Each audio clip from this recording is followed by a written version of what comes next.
My name is Gustavo Nazareno. I am a Brazilian artist based in São Paulo, and this is my show, Afro-Latin Baroque. The title of this exhibition comes from this period in Brazil, which the Catholic churches were built through a lot of blood, because most of the people that were building those images were slaves. It also composed a lot of syncretism inside of the churches. Basically what I'm doing now with these pieces is a commentary on that.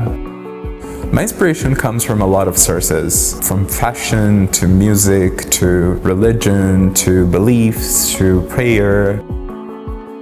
My main themes in my work is the Orishas, which is a system of deities inside of some African and Afro-Latin religions, and syncretism and Brazilian culture and fashion and attires and couture. There's a lot that composes my body of work.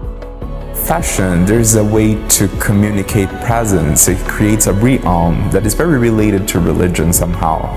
The codes of color, the codes of opulence, the hierarchy of sizes, and how it communicates presence in a certain way. My body of work is an international conversation. It talks about diaspora, it talks about being Latin, and it talks about being Afro-Latin. Miami, the population of Cubans and Brazilians and all the diaspora that kind of touched somehow religions that are so related to my work, and somehow I think it's a perfect place to create this conversation outside of Brazil. The first painting that I created for this show, it was a painting called Attire for Issue. This painting is important because I am creating a shape that is very architectural and very sculptural to kind of create the opulence and the exaggeration and the glamour of a Baroque garment inside of a church, especially when it's created for a saint, and using the color red to symbolize his issue.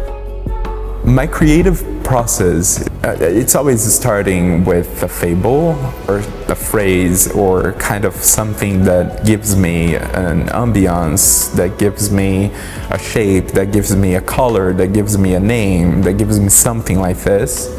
And then I'll go to the studies, start sketching on a paper, and then I'll go to developing the garments, which usually involves sewing the fabrics into a little model, the wooden one that I usually use for drawing, and then I put in front of me and start painting.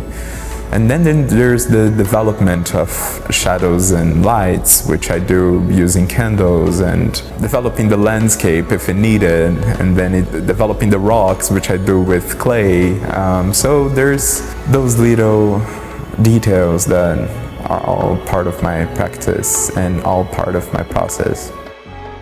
My upcoming projects, there's the one that is related to this research, which I'm very much excited for, that is going to be in Chicago in 2026 at the Du Sable Museum. It's going to be a show very much related to the title of this exhibition. This is basically all I can say.